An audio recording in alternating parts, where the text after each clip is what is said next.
I think that the museum plays a critical role in cultivating the heart and the gut. So it's not just the intellectual approach to art museums that I think, as we were saying earlier, people might feel you have to know something, you have to go there with the spirit of learning. But there's feeling in the heart and the emotions that may come up. And then there's the instinctive or the intuitive thing that emerges as well in museums of you don't need to be told what a painting means. It can mean whatever it means to you. And that is intuitively the resonance that it's going to have for you. So that the museum could be a place where all three of these, the intellect, the emotional, and the instinctive or the intuitive, are working together or developing together, I think is also a significant contribution.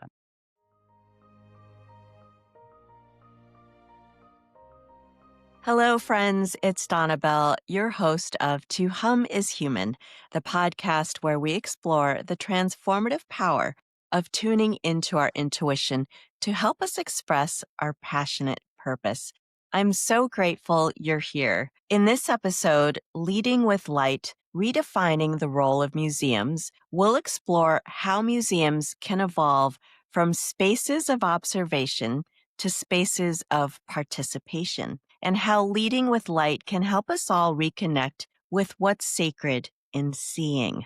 We also ask, what if a museum could be more than a building that houses art? What if it could be a space for healing, dialogue, and belonging? My next guest journey is a powerful testament to how art and leadership can illuminate new ways of being together. Siddhartha Shah is the John Wieland 1958 director of the Mead Art Museum at Amherst College. Before coming to Amherst, he served as curator of South Asian art and director of education and civic engagement at the Peabody Essex Museum, where he created groundbreaking initiatives from making PEM the first sensory inclusive art museum in the region to developing bilingual and accessibility programs that expanded the museum's reach. His work there redefined how institutions can serve their communities with empathy and inclusion. At the Mead, Siddhartha continues to lead with vision and heart, transforming the museum into a dynamic, living classroom where art becomes a catalyst for cross-cultural understanding and emotional resonance. His background, with advanced degrees in art history, psychology, and archaeology, and years spent curating contemporary Hindu and Buddhist art, reveals a rare blend of intellect, spirit, and soul-centered leadership. Welcome, Siddhartha. Thank you, Donnabelle. It's great to be with you. Now, Siddhartha, your path weaves together so many different aspects of art history, psychology, and leadership, but also a deep sense of humanity. What early experiences shaped your connection to art as a way of understanding the world and ourselves? So I think my earliest experiences all have to do with my mother. I grew up in a Hindu household. I was born and raised in a suburb of Chicago, and we had images of deities all over the house, mostly Hindu, but really just from all over. We would go to Europe. My mother would pick up a postcard with the Virgin Mary on it and put it up in the house somewhere. She engaged in this practice, very common in Hinduism, of offering fire to the gods. And so she would walk around the house and at every sacred image would wave fire in front of the image and be in this communion with it, look very deeply into it. And in that experience, also be looked at by the divinity. At a very young age, I was not able to distinguish art from the divine because we did not have art on the walls that was not sacred in some way. And so I grew up experiencing art as a form of divine communion and communication. And as I grew up and started going to the Art Institute of Chicago, seeing Monet, Impressionist paintings, things that were clearly not like religious imagery, I was still looking at them with the same gaze of kind of yearning, longing, of imagining I was looking at divine creativity or divine expression and developing a kind of relationship with the art. And so I think those are the earliest experience, was presuming that art could communicate with me and just approaching it and taking one step towards it and waiting for it to meet me in return, and actually seeing that I could do that with all kinds of artwork, even if it wasn't religious. Mm. Such a powerful experience, especially within your own home, because your home is kind of this sacred space, this safe space already. And you've created this dialogue already with images and the way in which you interact with them. Now, you've said museums can be a place of respite and resonance. What does that mean to you? And how does it guide your leadership at the Mead? So, for museums to be a respite and resonance, let's see. So, I think that unless you are, so I'm an art historian by training, going to a museum means something very specific to me. That doesn't necessarily mean that to the general public. I think that going to a museum can feel like, yeah, there's going to be an experience, but it's a kind of work you have to do. Like you're going to go and you're going to have to read, you're going to have to look at a map, you're going to have to find out where you're going. There's often a moment of confusion. It's hard to find bathrooms in museums. Like it's just like there's this whole thing about visiting a museum that Hmm. doesn't really feel restful. And I do think that there can be a real shift if you just go to a museum and don't presume that you have to read everything. Don't presume you have to know what you're going to do or where you're going to go, but just go and absorb. And don't just be like a passive consumer, but just be in the space and see what happens. And so I think that museums can be a healthy respite and a kind of escape. I think museums can also be an escape from the screens that we're on all the time. And how quickly images are changing all the time in front of us by scrolling on social media or clicking through things on a computer screen, to just being with something for as long as you want and then just seeing what happens. And with resonance, I think that when you are patient with yourself and with a work of art, sometimes, and you just ask questions internally, a resonance can emerge, a kind of vibration. I mean, I've said this before and I really believe it. I want for people to go into museums and see aspects of their own lives and experiences reflected back at them, even if what you're looking at is from a culture and a time period that's completely not like you. Hmm. That I don't need to just go look at South Asian art to have a sense of connection with it, that I can look at something from hundreds of years ago, from some totally different part of the world than my ancestors or my current culture, and actually see myself in it and develop a kind of empathy and compassion. That's completely possible. And I think museums should do that. Well, I love that you're talking about having some patience and really being with a piece. And I know a lot of people who don't even go to museums because they feel this pressure that they have to come in with a certain understanding and a certain protocol that they may not be used to or understand. And so just before they even step into the door, coming in with that is kind of stressful, I think. And to have this idea that a museum can actually be a safe space to disconnect in so many ways. And we'll talk about some of the things that you've put on through the museum. But as someone who's bridged cultures and disciplines, how do you define the museum's role in this moment of social transformation? That is like for me at least, the unanswerable question because it's a process. I think I could do the thing of being a museum director and spew a bunch of things like, well, we're going to inspire wonder and curiosity and these things, but that feels so superficial to me. I'm still struggling to find out what our role is right now.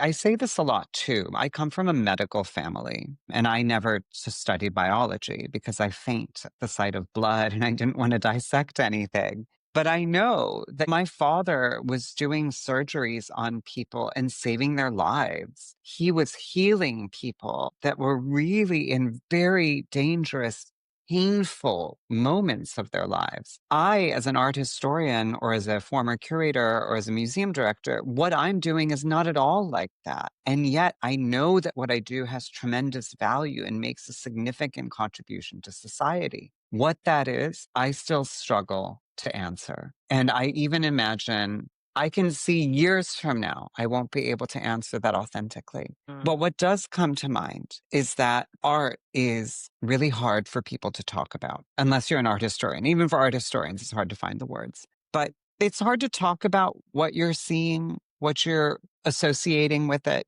what you're feeling. And then when people actually have to do some of that work to figure out what they're feeling, even put it into words, it requires a slowing down. And that slowing down means that we're not just going to be reactive to what is happening, but we're actually going to be much more intentional and aware of what we are feeling and what we are saying.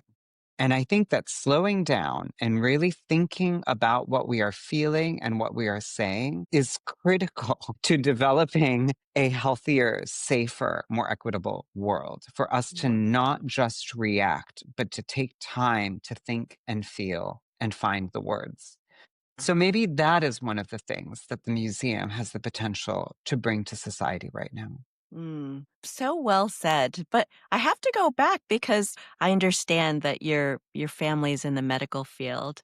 I have family in the medical field too, but there's something about the way in which we express how we do the things we do for the purpose that it's meant to be. So perhaps your father being in medicine, working with surgery and patients and working with the corporeal part of us. There is the way in which art and feeling and emotion really works with the more etheric part of us, the more spiritual part of us. And, museums being a container for this, I feel is such a beautiful way to call it more of a space than a place. Sometimes museums are established institutions, but I see them as spaces. And the way you curate, you really bring that essence of space, meaning of a space into your exhibitions. So I just wanted to point that out too. I also feel like nowadays, with what you're hearing about mental health, and what's going on just socially in our climate is that really mental health is emotional health, right? Yes. And when we're in a culture driven by just suck it up and move on, like don't feel the feelings, I think that's where the impasse is at this Yeah. time. And when you have spaces where you can just feel deeply and feel held in that witnessing and feeling of yourself, I think that is truly healing. That is just my 2 cents.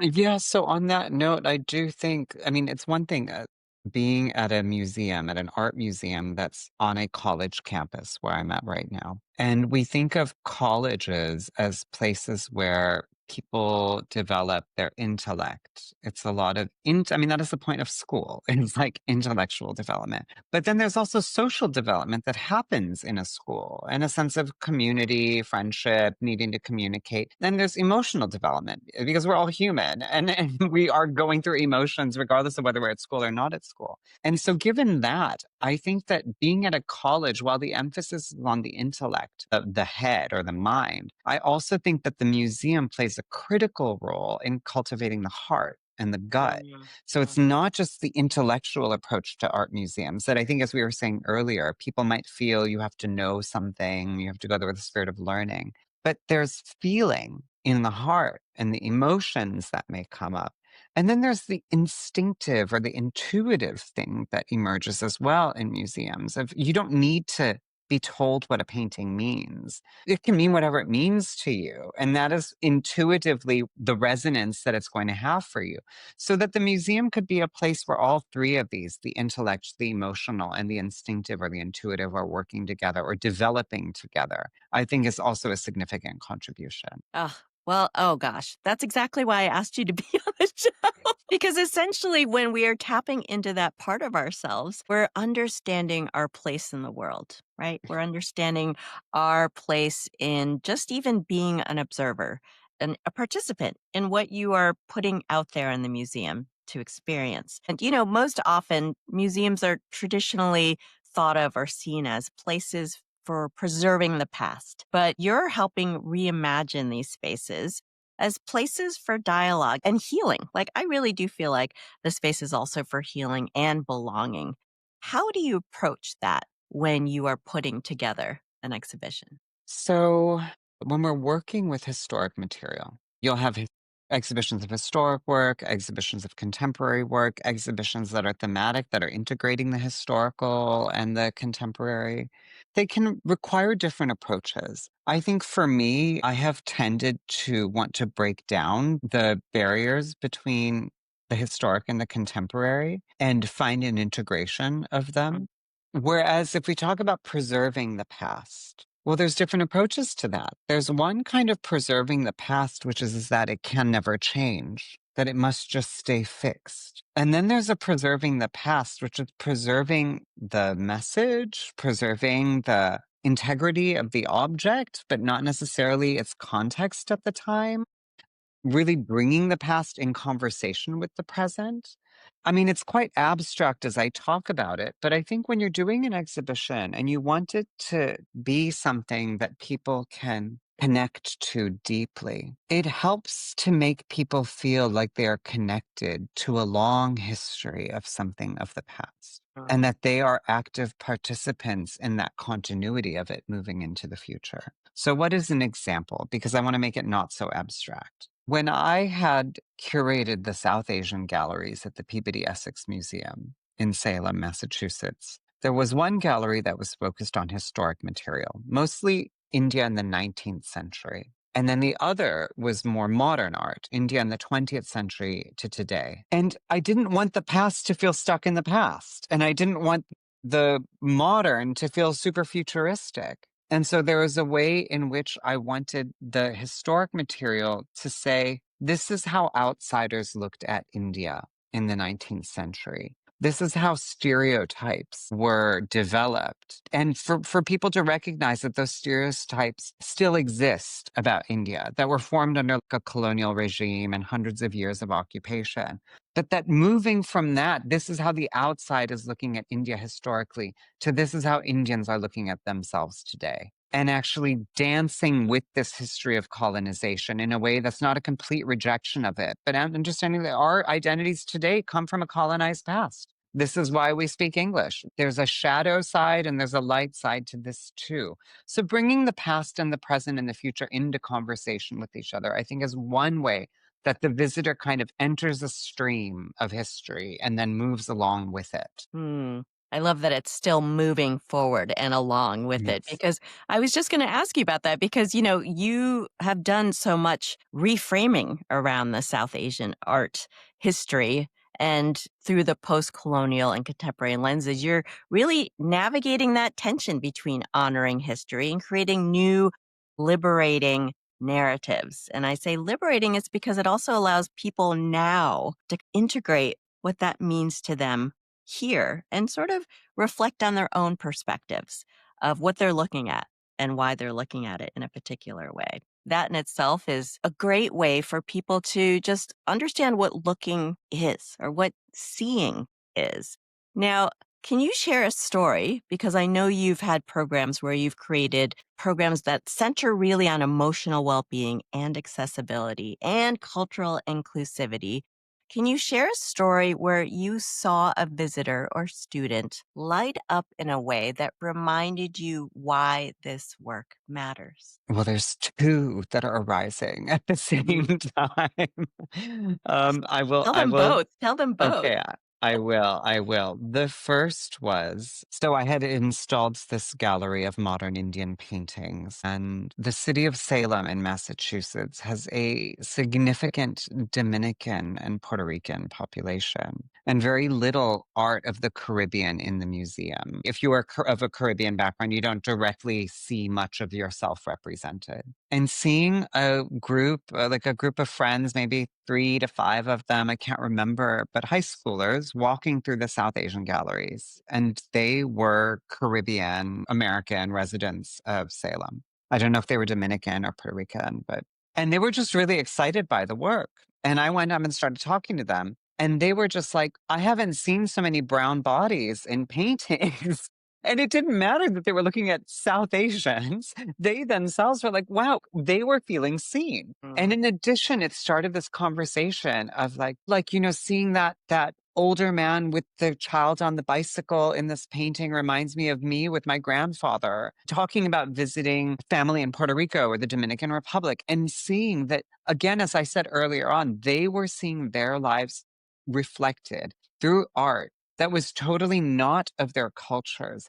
And that one experience suddenly plants a seed of connection where now, like, South Asians and Caribbeans are not so different, that we actually share something in common. And we can actually see each other in a way where there's a closeness and intimacy of shared experience.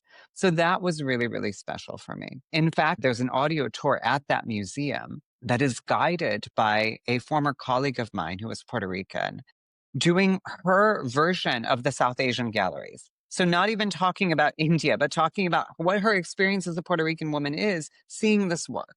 And I love that that is like the audio tour, that it's not just a curator talking about history. The other thing that comes to mind is working during the early days of the COVID-19 pandemic. And I had been working with doctors and nurses at the local hospital. And my approach to this was to help them develop compassion around language. So I had earlier said that as an art historian, I might have more language for art than someone who's not an art historian. It's the same in the medical field. If I go see a doctor and I have pain, and the doctor says, "Are you feeling pressure in your diaphragm?" I'm not going to know what to do because I don't know where my diaphragm is and I don't know what pressure feels like there. So I can't answer that question. So working with doctors to look at paintings, for them to use language to talk about what they are seeing and them tripping up and then saying, okay, so this is what you need to understand. Like, your patients may not have the language for this. So we were looking at a painting called Unemployed Graduates from 1956. And in this painting, there's all these men, like 4 or 5 men with very exhausted eyes. There were two groups that were with me, and one group said, "Wow, so those eyes look like the patients in the COVID ward in the early days of the pandemic, where all I could see were their eyes, and they were filled with fear and so much sadness and exhaustion. And many of them knew they were never going to leave." And the other group said, "That's really interesting because I saw the eyes of my colleagues working in the ward, the long hours we were working, how exhausted we were, how emotionally stressful it was. And all we could do was see each other's eyes." So suddenly you had these two groups of medical workers having totally different interpretations of a painting. You could feel almost as if they magnetically came together because there was just this weight, but like a beautiful, heavy emotional weight that Mm. sat with this group. It was really powerful. And I really think it was unforgettable for the people who were there. I mean, just describing it, you took me to that time when we were all sort of in this state of just bewilderment. Like, what is happening in this world right now? To be able to come into a space and then seeing different parts, even though it's the same painting, having the same image, having quite different responses to it. And that's the beauty of humanity, right? We're all different, but we're essentially the same how we approach life, right? What are we Yes. feeling right now? Wow. And I also felt on that I don't know if they had ever had a chance to talk about this with each other, because I Mm, did not get the sense that in their work as like a cohort, that the emotional processing of this was given much space. But in an art museum, when you just are fumbling to find the words, the emotions will come out, and it does end up becoming a safe space for that. absolutely. And probably my guess is they probably haven't because they've been just kind of holding it together like everyone else has been, right? And Yeah. what a gift to actually have the museum open at that time too, because people were like, "Oh my God, I can get out of the house and still see beauty and still see wonder and all the aspects of humanity that is expressed through art." I feel like Yes. most people wonder art is this highfalutin conceptual, really out of their own scope of understanding when it really is they're made by humans. At least most of it is. And so they're expressing certain aspects of our experience. So Yes. thank you for sharing those two beautiful examples of how we interpret what we see. And our perception is really from our experience and how we bring that into the world. I love that your guest was seeing the exhibit through her lens of being a Puerto Rican and still feeling very much identified in the work. That to me is inclusivity in so many forms. Now, Siddhartha, in your view, how can museums become spaces where complexity is welcomed, where truth is not necessarily singular, but shared and evolving? So that's such a good question. I have a hard time answering how museums can be a space where complexity is welcomed, but I can rather say that museums are spaces in which complexity is welcome. And I don't know how they do it.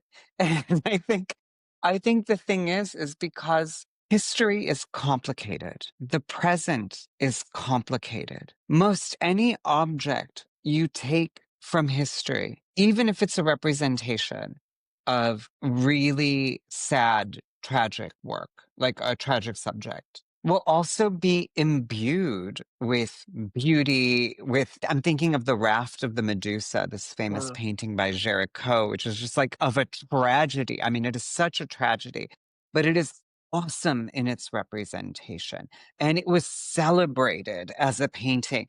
So these objects hold so much complexity. But I think what museums need to do is not then reduce the objects to just one or the other, but really toggle back and forth in a way that allows for visitors to practice holding complexity and that multiple truths can coexist and that they do coexist. Mm. So there is a painting of Lord Geoffrey Amherst by Joshua Reynolds at the Mead Art Museum. And it's a painting that is very problematic because the individual represented in it, Lord Geoffrey Amherst, is very, very problematic. Could you give us a little historical reference, Yes. please? I mean, what I know is so he is a general fighting on this continent, is calling for the extermination of indigenous people, reports of distributing blankets that are causing people to get smallpox, but just a despicable in his behavior. The painting that we have is, to me, one of Joshua Reynolds' most gorgeous portraits. It is so beautifully painted. So while we can hate the subject, what do we do with the sheer brilliance of this painting? Mm. And why are we kind of canceling Joshua Reynolds, the painter, while wishing to kind of cancel this individual? And do we have to cancel him? Mm. Is there a way to acknowledge who Jeffrey Amherst was? Because it's important to retain these horrible moments in history so we do not forget, but in a way that holds the glory and majesty of the painting itself. That Mm. also, not just that, does not divide the world into that person is evil, this person is good, but understands actually, sorry to say, the potential for evil exists in all of us. The Mhm. potential for horrible thoughts and behavior exists in all of us. And the potential for good, or that like some of these horrible people, I mean, I'm like nervous even saying it. Some of these horrible people may have been very, very loving to others. It's just not helpful to divide the worlds in such polarities. We're seeing what that does right now. We Mm. have to find ways to hold the complexity of ourselves and each other. I struggle with that sometimes when I am influenced by the person, the maker, actually. So if you think about even in films, and I won't name names, certain directors that were a little problematic in the way they chose their subjects and how they dealt with the actors or something like that. But in essence, the actual film is something quite transcendent. And what do you do with that? That's a very Yes. slippery area. And I think really good work makes us think about those things deeply. Yes. And I think it's not ultimately about deciding.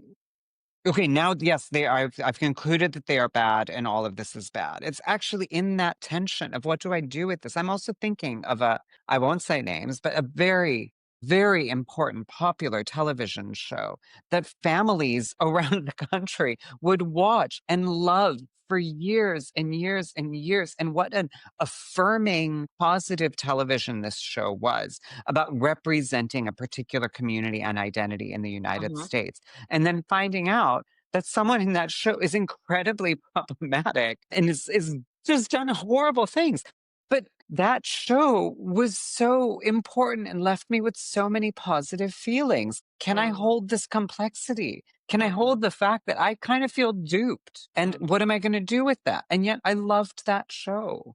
I Yeah. loved that show. Yeah. So this is why we need to just complicate things. I think museums need to be spaces where we are questioning some of these complicated things and dynamics and issues, grappling with some of life's biggest questions in a space that's not pressuring you to come up with the right answer, that's Mm. just getting you accustomed to holding this complexity. Mm.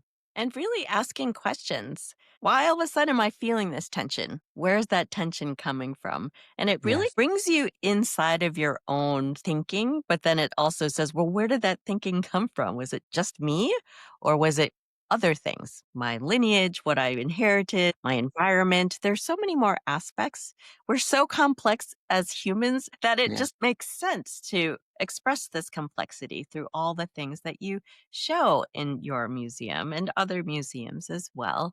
Now, as we think about art as a teaching tool, what do you see about teaching, or how do you see art as teaching this empathy or impermanence and the unseen threads that connect us all? So to me, right now, I mean, I'm going to kind of take that in a slightly different direction. Right now, I feel some degree of urgency around teaching critical visual thinking with art. I think that is what is of greatest importance right now. The thing is, we are confronted, we as just people living in this moment in time are confronted or bombarded by so many more images in a single day than we're even aware of. I don't remember the statistic exactly, but I knew this about 20 years ago that the amount of information in one edition of the New York Times is like the amount of information that a human being would take in their entire lifetime. Because if you don't just know the weather of where you live, you've got like the weather all over the world. Like there's just so much information. And now with social media and the internet and television and all of this, there's so many images coming at us. And we're not aware of how this is a kind of food that we are eating mindlessly. Mm, We are consuming this, though we don't realize we are in a state of consumption. And so there was a moment in time when people would read some critical text, let's say Karl Marx's Communist Manifesto, and they would then mobilize politically around the power of the word.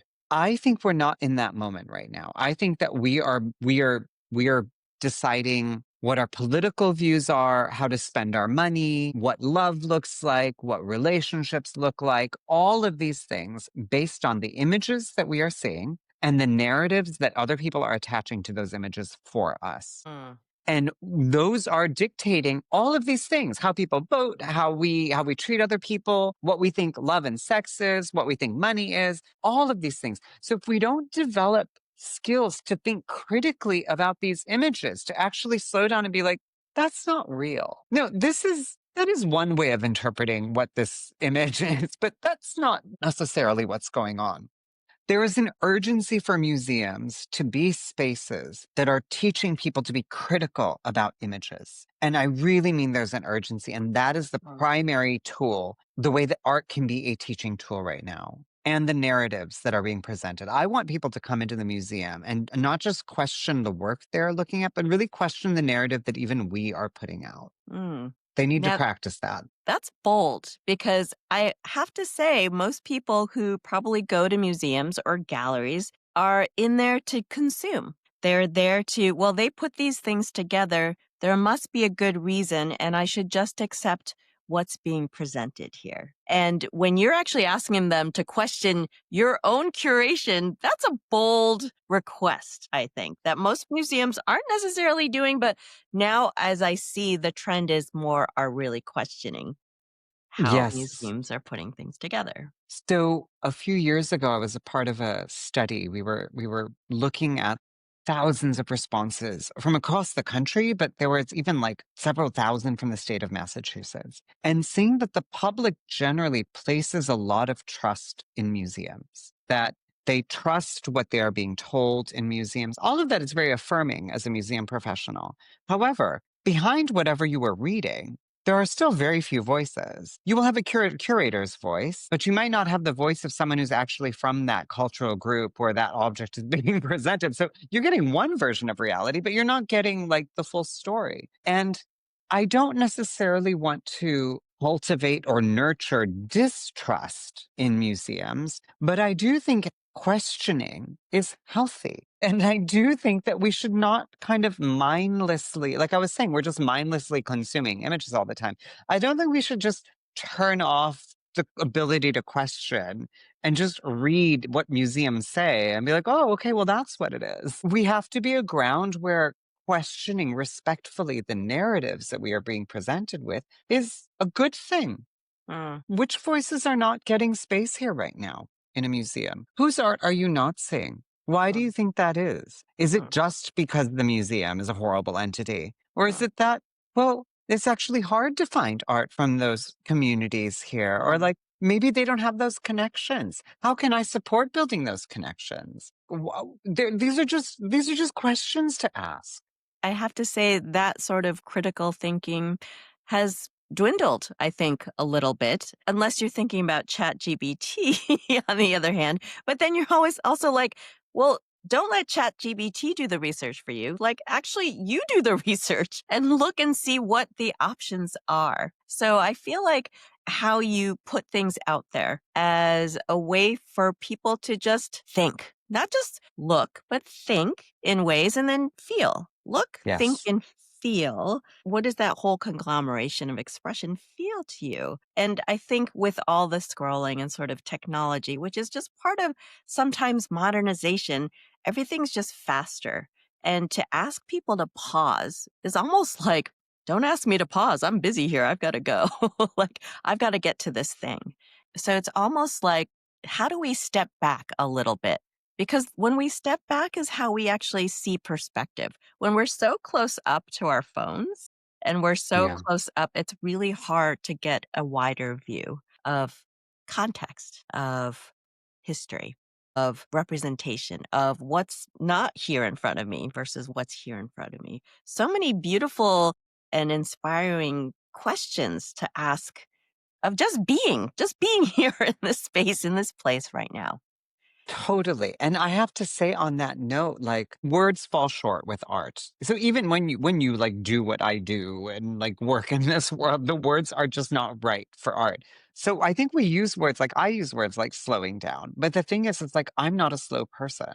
I go to museums and my maximum is 1 hour. I cannot spend more. I get exhausted. Yeah, you're And seeing so so intently. exactly. That's like I'm looking so intently that like I can only do a handful of things. And so I will walk the museum and just like breeze entire galleries. And I'm sure I'm missing a whole bunch of things, but I'm comfortable with that. And then I go to one painting. And if I'm just like it's not like I go through a settling mindfulness thing. Sometimes that is what I do. But in general, I just like, oh, look at that. And I just like look at the pleats of clothing and I just am like, wow, that's amazing. Or like those hands are so strange. And I Mm. just look at those hands. I'm like, oh, those are strange hands. And then I move on.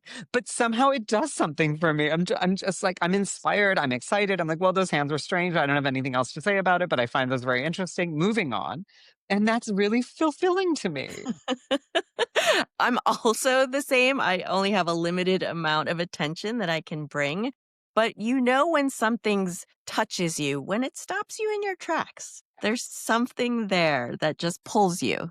So, of course, I'm going to ask this question of you because this is, of course, in the spirit of to hum is human. How do you listen for intuition or inner guidance when curating or creating through art?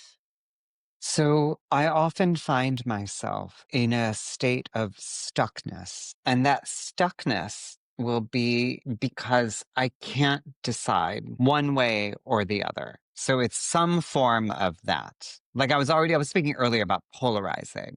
I find myself in a state of feeling stuck because I have actually polarized things. Like my path is either this one or this one. I'm either going to take this approach with this or that approach.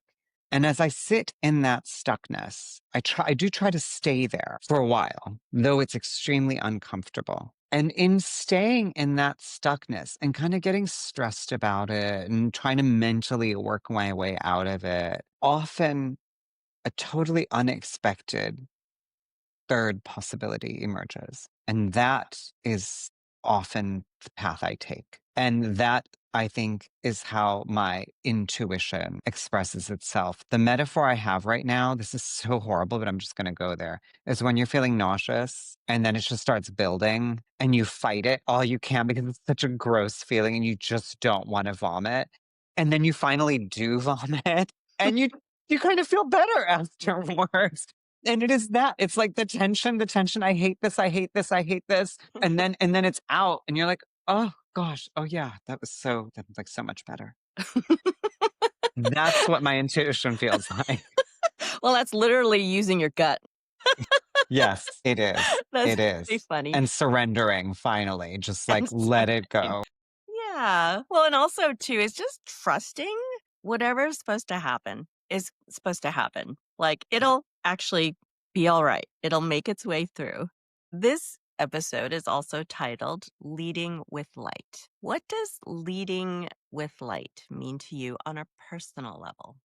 It's hard for me to talk about myself as a leader, though I have a leadership role. And I almost feel like the people who would comment more correctly about me as a leader are the people that I lead, and that they should be the ones to say whether I'm leading with the light or not. But I think that if I am going to answer that, it is always supporting the rise of the people that I'm leading, whether that is in the organization I'm leading or not. It is really holding them and where they want to go, who they want to be, how they want to shine, and not trying to influence that, but just listening and being like, okay, my job is just to like adjust or like keep you on track. If like that's where you want to go, or if those are your strengths, like great. I'm not going to impose my vision on you to do something that's not going to be your strength. Like you're here, these are your strengths. How do we make you shine even brighter? It's Mm, always holding their highest version of themselves as they see it. So far, I mm, haven't been in a situation where they want to go is different from where I think they should be going. mm, It's really been a support role. mm, So I see my like leading with light is this thing of like I am here to support, I am here to serve, and I'm here to make the hard decisions when they need to be made, but I'm not leading with that. mm, That is like a byproduct of what this job means is that I have to make tough decisions and do things I might not necessarily want to do or that not everybody's going to agree with me on. But mm. the main focus of this job is supporting the people that I'm leading. The light could just be casting a light to let those others shine as well, who are maybe in the shadows. Yes, I said in my first year or so, I felt like I had been told that, oh, you should expect for your first 2 years as a museum director to just be really hard and horrible. Oh, And I was thanks. surprised. I know. Yeah. I was like, okay, well, here we go. And the first year, like, there were hard moments, but it wasn't horrible. The second year was like, okay, there's like hard moments, just like anything, but it's not horrible. Because I said, I feel like my job is just clearing the runway. I just clear the runway and then let the team fly. Mm, And that has been a way of shining the light. It's like, okay, like, oh, there's dirt here. Like, I'm going to go and I'm going to sweep this way. Oh, there's an obstacle here. Let me clear that out. You just do your thing. You do your thing. And that has been a way of shining the light. Well, Siddhartha Shah, your perspective reminds us that museums, like people, are really living entities. They can evolve, they can heal, and reflect back to us the beauty of our shared humanity. I love that through your work, we're invited to see art just not as an object of admiration, but an active participant in Yes. transformation. And we can start seeing and acting and looking with a different perspective. And that in itself is an act of love. Thank you so much for sharing your story with us today. No, thank you so much. Thank you. Yeah, museums have a really important role if we just give them a chance and show up. Well, where can folks find you and what you're up to? So I am at the Mead Art Museum at Amherst College in Amherst, Massachusetts. I'm either there working hard or I'm on the road trying to spread the good word about the good work that we're doing. Keep shining. Keep shining. Thank you so much, Siddhartha. Thank you. Thank you so much. Thanks for being here. I hope something from today's conversation stayed with you or gave you a new way to look at things. That awareness, that pause, that's where things start to shift. If you enjoyed this episode, please subscribe, leave a review, or share it with someone who might need it. You can learn more about my work and what's coming up at sonorous.light.com, and you can follow me on Instagram at @tohumishuman. Until next time, keep humming.